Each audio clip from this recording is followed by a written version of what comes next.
Had COVID been worse, you know, just enough worse to really get our attention, to really be undeniable, we would have had a different political conversation around it. Brett Weinstein would not have been releasing 80 straight podcasts on the dangers of the vaccine if a few variables were changed. I mean, just take that, leave COVID exactly as it is. Just change it.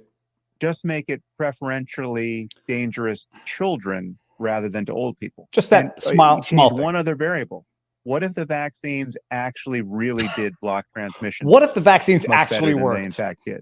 Let's say the vaccines really did block transmission, but then nothing else. Just give me a little more transmission blockage and give me kids being preferentially killed or injured by this. I'm not laughing at the conspiracy thinking, the platforming of people who were obviously unwell and unbalanced professionally and mentally around vaccines. Sorry, let me just stop that and rewind that. For the night's first hashtag confession through projection, Mr. Sam Harris. What did he say there? And give me kids being preferentially killed or injured by this disease. Conspiracy thinking, the platforming of people who were obviously unwell and unbalanced professionally and mentally around vaccines and their skepticism, the patience for that would have been non-existent. What you just said is one of the most insanely idiotic things I have ever heard. I'm going to stop it there because I don't want the owners, I don't want the copyright holders of Billy Madison claiming a 2-hour stream because I showed 30 seconds of the most iconic scene in cinematic history, people. People say Rumble is not working. Hold on. It's working. Come on. Rumble is working. And now I've interrupted my mojo. Whoever said that, but don't worry, I'm not angry with you. Thank you for letting me know if it wasn't. What you just said, Sam Harris, is one of the most insanely idiotic things I have ever heard. At no point, and by the way, that was a 5-minute clip that I had to synthesize down because 5 minutes was too painful to listen to. At no point in your rambling, incoherent response did you come anything near anything that could be considered a rational thought. Everyone who listened to that is now dumber. I award you no points, Sam, and may God have mercy on your soul. Let me go put the link to Rumble in the chat and pin it. By the way, I give Sam a hard time because I take for granted he can take it. I mean, I know he blocked me on Twitter when he was on Twitter because of his last absolutely idiotic Trump derangement syndrome induced Trump tirade. I presume he's mature enough to reflect and say, yeah, that was a stupid thing that I just said. Let's just assume, for argument's sake, that the pandemic were much worse and targeted children, and the vaccine worked. Well, then Brett Weinstein would have no basis to have any sort of anti-vax. No Shiat Sherlock, or as I like to call him now, Sherlock Harris. If the pandemic targeted children, let's just change that around.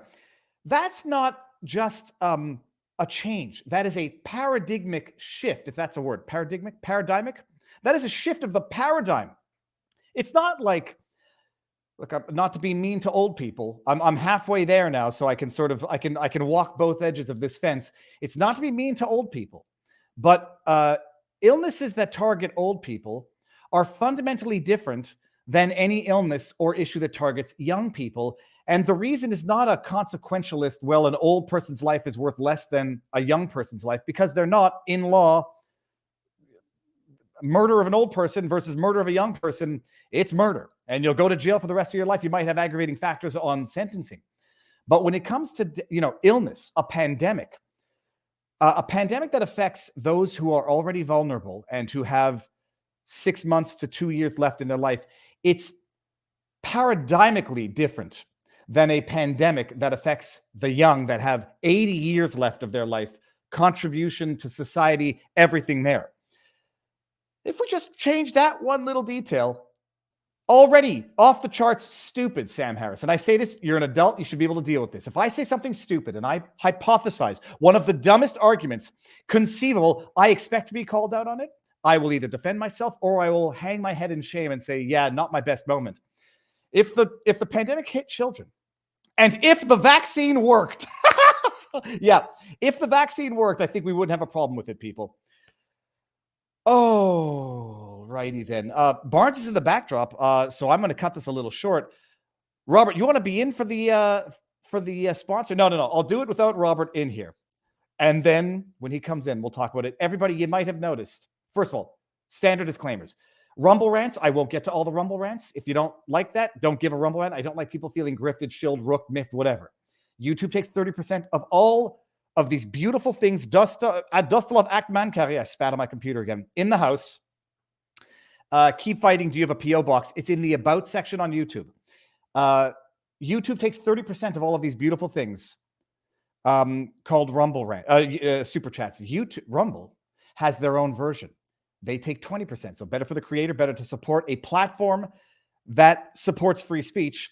What else was there? No medical advice, no election fortification advice. And you might have noticed tonight, people, there was a sponsor that said this video contains a paid sponsor, because it does. Because it's a product I like. It's a product I have in this house, which has been coming in handy these days because we've had a lot of indoor construction and a lot of indoor defecation from Pudge, who has been waking me up every 2 hours at night to eat. You all know this now, which means that during the day, she's been vacating her bowels a lot more in the house than typical. EK Pure EnviroCleanse air filtration system. I'm fortunate in that I'm actually sponsoring companies that I use their product. I use this. It's got patented technology in the air filter part of it, not the HEPA filter, which is a nice thick HEPA filter that filters out particulate matter. It's got patented technology in the mineral filter section of it that neutralizes germs, bacteria that are smaller than the Rona. This is used by the Department of Defense in submarines. It's in 300,000 classrooms across America. It's quiet. It's sleek. It's beautiful. It neutralizes VOCs, volatile organic. It basically takes the smell of Pudge pee and Pudge poo out of the Viva house. Although the studio, where I don't have the air filter, has a little bit of a pungent odor today. It's expensive. It is $700 for a filter. We had one back in Canada. It was a pile of rubbish and was still expensive.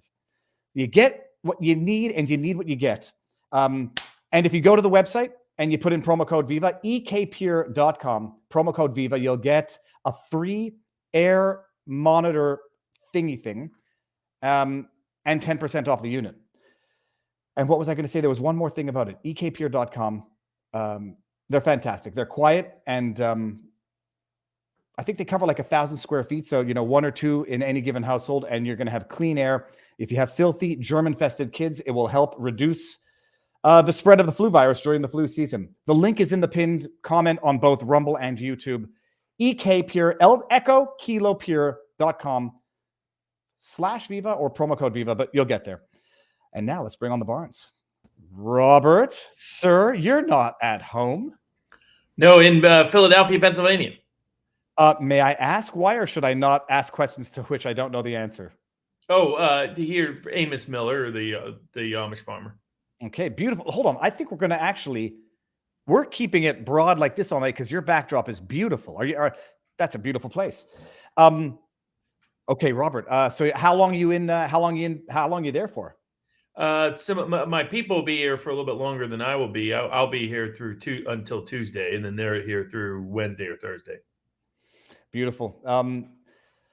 All right, Robert. I was going to go on a little more about Sam Harris, but I would love to have a podcast with him and ask him. He's a big boy. He can deal with this, and I'm actually still surprisingly friendly in real life. But Robert, I haven't been following Sam since before what is clear Trump derangement syndrome.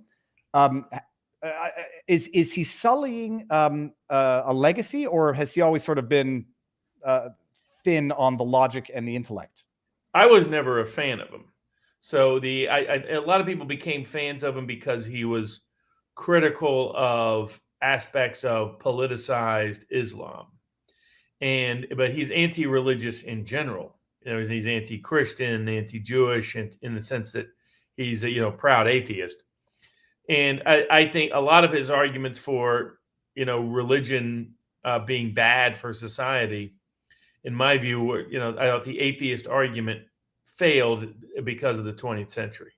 That after the 20th century, blaming religion for mass murder is tough when atheistic societies killed everybody at much quicker order than any societies before them ever had. So I never took him very seriously. Other people did. Other people really praised him. He struck me as a rich kid, inherited money, pseudo-intellectual, could talk the talk, but couldn't think his way out of a paper bag. And his Trump behavior has proven that in spades. But I was never a fan of him from the very beginning. Okay. And I know people have said he was good fighting against the woke stuff early on. The atheism arguments, I have absolutely no problem with atheists, but like when you compare historical crimes committed in the name of religion versus the crimes against humanity committed in the 20th century against humans, not in the name of religion, I'm finding whether or not you believe in religion, it's a good thing to read the Bible, because the morals in the Bible, it's Aesop's fable. Whether or not you adhere to the religious spiritual stuff, the expression which has been coming up a lot these days, what good is all the fortune of the world for he who has forsaken his soul? I screwed it up. But watching Pink, Michael Phelps, Questlove do sponsored Pfizer ads, and they have the same generic, it will help prevent. I did not know that depression and asthma and what was Questlove's, being overweight makes me at risk for severe COVID. Cut and paste. And I want to know how much they got paid, but I don't really want to know because I'll probably puke. Robert, what do we have on the menu for tonight? We have a lot, but I think we have to start. We're going to get into the vaccine lawsuit updates, but we've got to start with Joe Biden. Are we calling it Corvette Gate, or are we calling it Garage Gate? What's it called right now? Well, I mean, really, it's just the sort of hypocrisy and duplicity that's present. That's always been the case when dealing with classification and records, in my opinion. In other words, I don't think it's a big deal that Biden had those records. I don't think it's a big deal that Trump had those records. I don't think it was a big deal that Clinton or Obama had those records. I think it's much ado over classified records. That's too much ado. But what it mostly did is gut their case against Trump, in my opinion, because how do you prosecute Trump for something that Biden did even worse? Biden has fewer excuses. He's vice president, so he doesn't have the same degree of discretion the president does under the Presidential Records Act. And he doesn't have the same degree of discretion about declassification the president does. And yet he had records in more questionable locations for a longer period of time.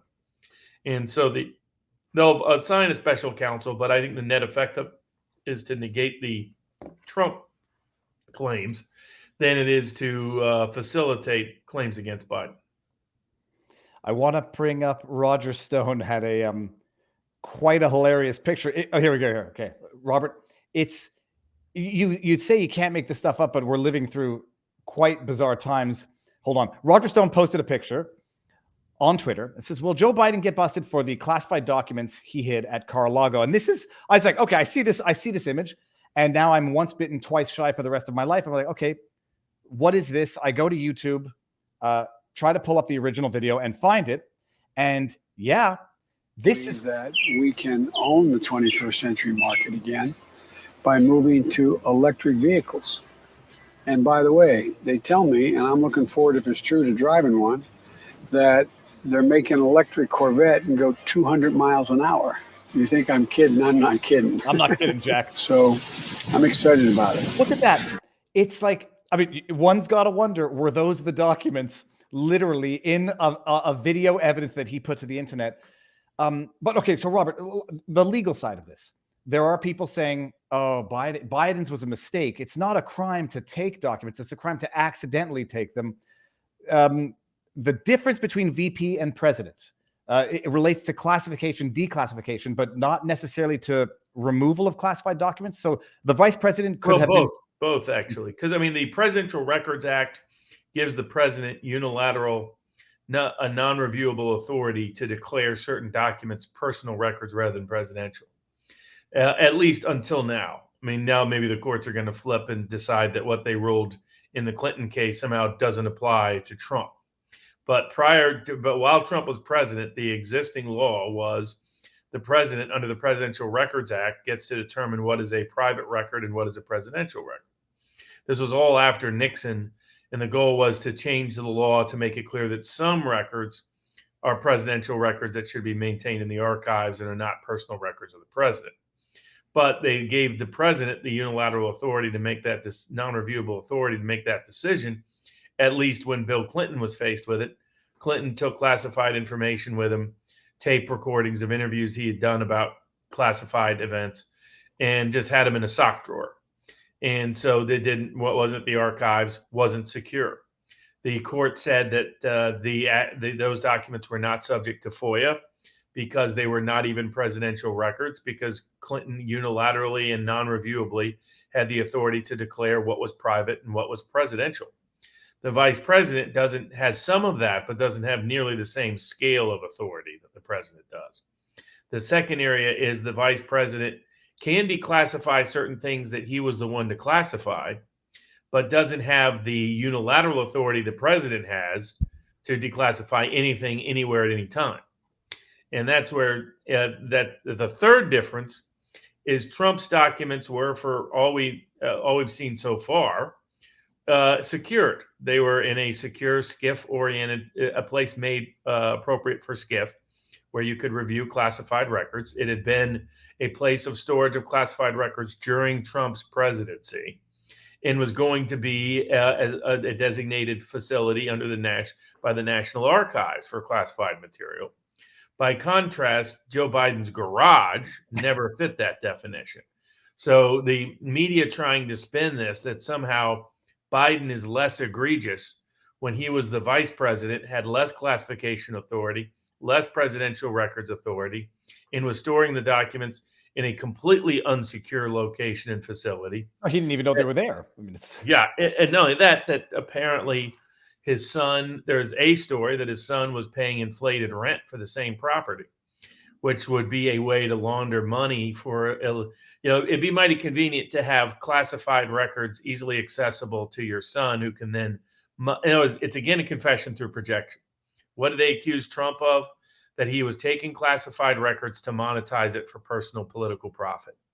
It appears that's exactly what Joe Biden did do. Is it really a coincidence that apparently these documents are about Ukraine, or at least some number of them are, and that apparently his son had free access to them and was paying a ridiculous inflated rent? If that story is accurate, that would be a sign of, that's impeachable kind of behavior, because it's not that the information was classified. It's that if effectively you could launder bribes of a sitting vice president and future president by giving the money to his son, who in turn would pay inflated rent as the disguised bribe. So I think that's really where the broader, bigger concern is, in my opinion. The media looks like fools, and Democrats look like fools for preaching how holy classified documents are, to turn around that Biden just had them sitting in his garage next to his Corvette. It just guts their case in the court of public opinion, at least, if not the court of law. There was some speculation that this was an effort to push Biden out. I don't see that, because they would go at Hunter more directly. They wouldn't jeopardize their case against Trump by being the source of this. I think more of a white hat person is more likely the source of this. Let me stop you there, though, because some people are hypothesizing, and we're going to get into all of the hypotheses, that they'll take Biden out and use this as an excuse to then take out Trump, because equal treatment. Let's indict, charge, and convict. You're not going to indict Biden on this. I mean, the problem with indicting anybody on this is you'd have to indict everybody on it. I mean, Clinton didn't carefully preserve classified records. Obama didn't. Obama put them a bunch in an abandoned warehouse. So, I mean, like 30,000 plus. So the idea that they're ever going to prosecute never made sense to me. I mean, it's always a possibility that they'll go completely haywire and AWOL, but you can only impeach Biden. You couldn't indict him anyway, or if you did indict him, you'd have to sit on it until after he was outside the presidency. I think it's always more likely that they were going to leverage his son if they want to force him out. And I know there's a range of people who think that's what's occurring now. I don't, for two reasons. One, this jeopardizes the prosecution. It jeopardizes the public perception of Trump. There's just no way around that. And then the other is that is that there's other means by which they can go at Biden that would make more sense than this path. They sat on this for months. They knew about it long before the election. Somebody came along in the communication chain, saw what was going on, and leaked it to the press. And my guess is it's someone who's doesn't like the attempts to criminalize it towards Trump. It's a white hat type actor is my read on it. Because and Biden may have thought he could always keep it locked up because a bunch of people have known for months now and it hadn't come out at all until now. The question that I had, this might be a dumb question, and I feel like I should know the answer, but they impeach Biden on this. Trump hypothetically gets reelected. Can they use past indiscretions? Can they use past crimes to impeach if he gets reelected? Or does it have to be an act carried out during presidency? Impeachment's a political question. So what that has been interpreted to mean is impeachment is whatever Congress says it is. So in that sense, yes, not in my view. In my view, impeachment should be reserved for people who commit crimes while in office. And so that should be more the approach. Otherwise, the prosecution should only occur after they've left office. To say, oh well, you got elected the president, so now we're going to investigate something you did before you were president. I've never been. My interpretation is still the same. You have to commit a serious crime, is what the Constitution intended. You have to commit a serious crime, a felony, while you're president that cannot be remedied in any other means except by impeachment, because otherwise elections solve the problem. So I'm still of that mindset. Now, I think some of Biden's behavior towards Ukraine while he's been president, that's the question is this evidence that he basically paid off Ukraine, the Ukraine's investment in him through his family finally paid off with $80 billion plus of aid to help precipitate a dangerous war on the European continent. I think that's where it's relevant to an impeachment inquiry of Biden, and I think that's what they should pursue it as. We'll see what they actually do with it. All right, and in response to how the media are just flagrant hypocrites, where they say, oh, they're just saying under 12 documents found at this location, when it was Trump, didn't matter how many documents it had, it was potentially nuclear documents. So he's got 10 documents. They just happen to be nuclear documents, but there's only 10 of them, less than 12. I guess just come back to the question of why now, and the idea of selling them, monetizing them, or the idea that Hunter Biden, because he's Hunter Biden and he's done what we've seen he's done with his laptop and whatever, could have given access to people inadvertently or whatever, and these could be used to blackmail. I mean, what would have to be in these documents that would allow them to be used as blackmail for favors by this regime for foreign interests? I mean, I think in terms of, I think it generally reflects the fact that they have never taken classifications that seriously unless it's somebody exposing the deep state. So I think that's more what it really reflects than anything further or anything, depends on what was in those documents as to whether maybe something else could be there. But that was my initial takeaway, is that this is how a lot of people operate in DC. And they've never made a big deal about classifications until it's Trump, because they don't like Trump. But they've otherwise only, as Glenn Greenwald has mentioned, they've only gone after whistleblowers generally on classification records, not leakers, not anybody that's pro deep state.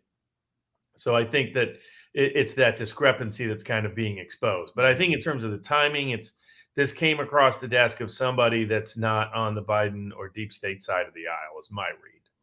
Because if it was the deep state, it could have come out before, and I don't think it would be this category. I think if they wanted to, the other problem they still have, we discussed this with Mark Robert and Eric Hunley on America's Untold Stories, Freeform Friday. The same issue, in my view, is that those that want to replace Biden don't have a replacement for him. Okay, so that is, and I didn't make it to the Freeform Friday, but glad that I didn't, because I wouldn't have this question now. People say, okay, take out Biden. Who then? It goes. Kamala Harris becomes president. Who becomes VP? Or does she just appoint a new one? She has to recommend that the House and the Senate by majority under the 25th Amendment put in a new vice president. So as soon as the president is out, the vice president automatically becomes president. The vice presidency is unoccupied until the House and the Senate by majority vote agree on a replacement. Interesting. Now I'm and with piecing the all. Republican House, that's another problem. They're going to push Biden out. Who's going to be VP? So Kamala Harris goes in. Who's she getting through the House? I think a Republican. I mean, the idea would be it would be a Republican, and then yeah, but she's not going to do that. The Democratic president like Kamala Harris put a Republican as VP. I see no chance of that. So you might have just another stalemate all over again, and she's still deeply unpopular. So, I was the first one to say, or one of the first people to say, that you could watch for a risk to Biden by seeing these kind of leaks come out. So I get why people think it. I just don't think this particular leak was for that. And the problem they have is they just don't have a replacement, and the Republican House makes it even more complicated. Okay, you know what? I think this might be a good pause to end the stream on YouTube, people, and move it over to Rumble exclusively. We're going to continue. I have some questions on classification. Robert, I just watched Citizen 4 following Glenn Greenwald's recommendation, and I'm a little black-pilled. I'm not hiding it. And as you know, well, Ed Snowden has been having his fun trolling Biden about all of this. Oh, okay, so we're going to do this in Rumble. One last shout out, EnviroCleanse. Thank you very much for the sponsorship, and thank you for having the audacity to sponsor the hinged fringe minority with unacceptable views. We're going to move over to Rumble. The link to Rumble is in the pinned comment in YouTube. We're ending it on YouTube.